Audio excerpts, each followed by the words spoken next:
Good afternoon, everyone. I am Elena Johnson, and today I would like to discuss an evidence-based practice change that addresses the problem of excessive seclusion and restraint using inpatient psychiatric units, using de-escalation techniques based on the principles of trauma-informed care.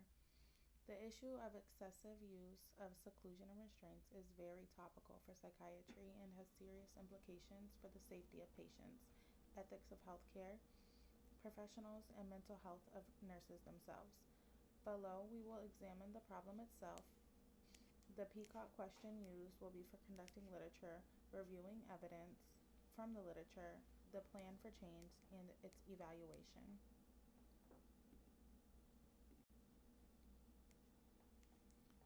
Evidence-based practice is a methodology that involves the use of scientific findings, clinical skills, and the values of individuals to make decisions in healthcare.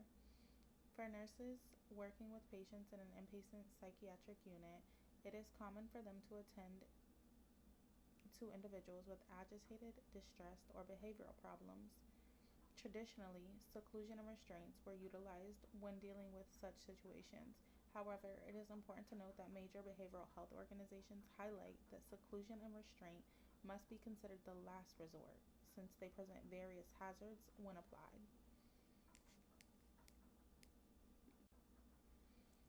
The practice problem that will be solved by this project is the misuse of de-escalation strategies that are based on evidence in inpatient psychiatric units. The misuse of intervention arises when nurses do not have proper training to handle situations where the patient is exhibiting aggressive behaviors. Studies show that this could lead to increased instances of mental torture, diminished self-respect for the patient, and an increased likelihood of harm both to the patient and the nursing staff. It is important to note that restraints and seclusion must only be implemented when other options have been tried first.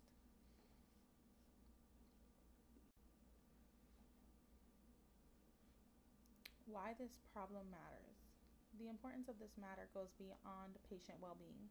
Those who undergo mental health services have often suffered from some trauma, and restrictive measures could evoke traumatic experience or psychological problems. Moreover, crisis behavior is one of the leading causes of work-related injuries among healthcare professionals providing care to psychiatric patients. Several national efforts led by agencies such as the AHRQ and SAMHSA support healthcare institutions to apply the principles of trauma-informed care and restraint reduction methods.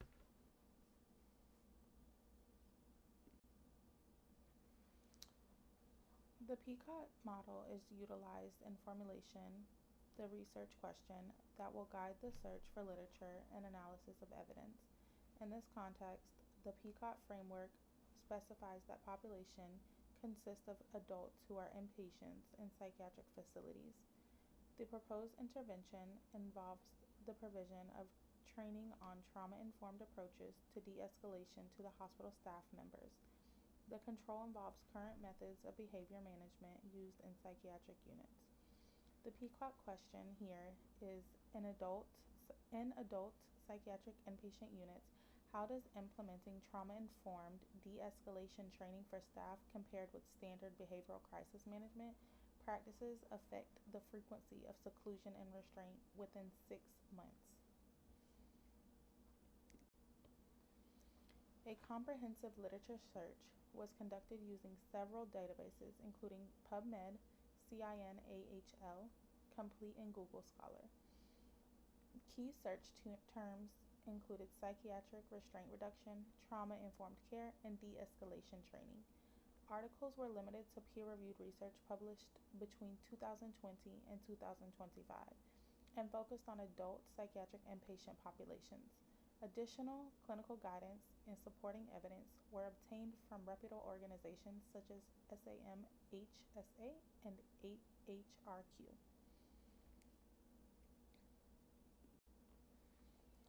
Trauma-informed methods for behavioral crisis management have been shown to be highly effective in the literature.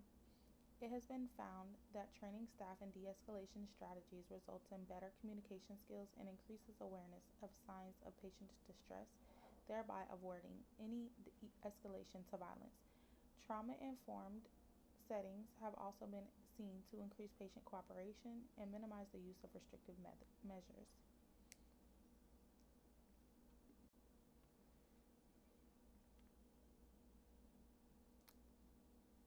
The change to be introduced will occur at the Adult Inpatient Psychiatric Unit within the Behavioral Health Department of the hospital. The implementation of the de-escalation training using a trauma-informed approach needs collaboration between various parties. This can include the nurses, the psychiatrists, the behavioral or mental health technicians, and the nursing administration. Stakeholder engagement is critical from the outset to ensure buy-in for the intervention.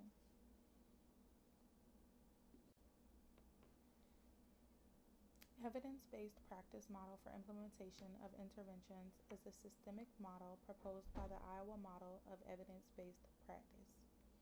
In this model, the process starts by formulating a clinical problem followed by the formation of a multidisciplinary team.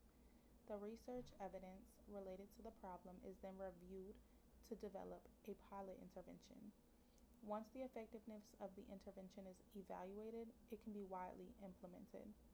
So first we're going to identify the problem, form the team, review the evidence, pilot intervention, implement practice change, and then evaluate the outcome.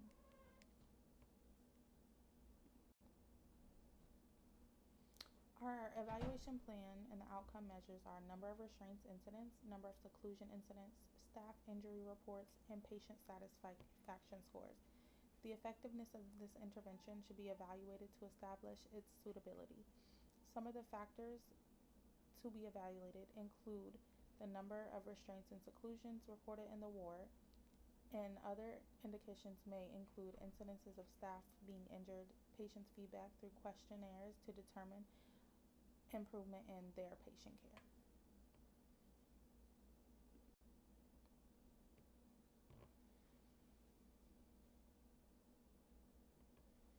Data collection and analysis.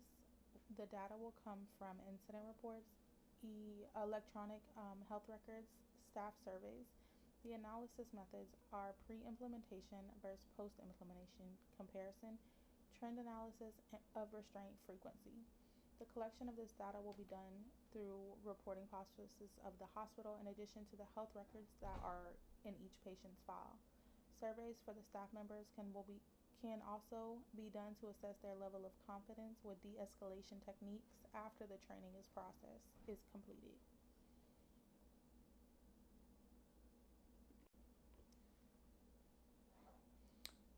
Results will be shared through nursing leadership meetings, hospital quality improvement committees, staff education programs, professional conferences, and publications. The results will be shared with nurse leaders, quality improvement groups, and training sessions for nursing staff. Should the implementation be successful, it can also be presented at conferences or published in professional journals, thereby contributing to the research in psychiatric nursing. In conclusion, restraint reduction is a priority in psychiatric care. Trauma-informed de-escalation improves patient safety. Evidence supports staff training interventions. Evidence-based practice promotes better outcomes. It is evident that minimizing seclusion and restraints in the provision of care for mentally ill patients needs a lot of attention. Using trauma-informed techniques in order to manage such patients can be regarded as a much better solution. Application of those techniques should be done within the scope of the evidence-based practice models. Thank you for listening.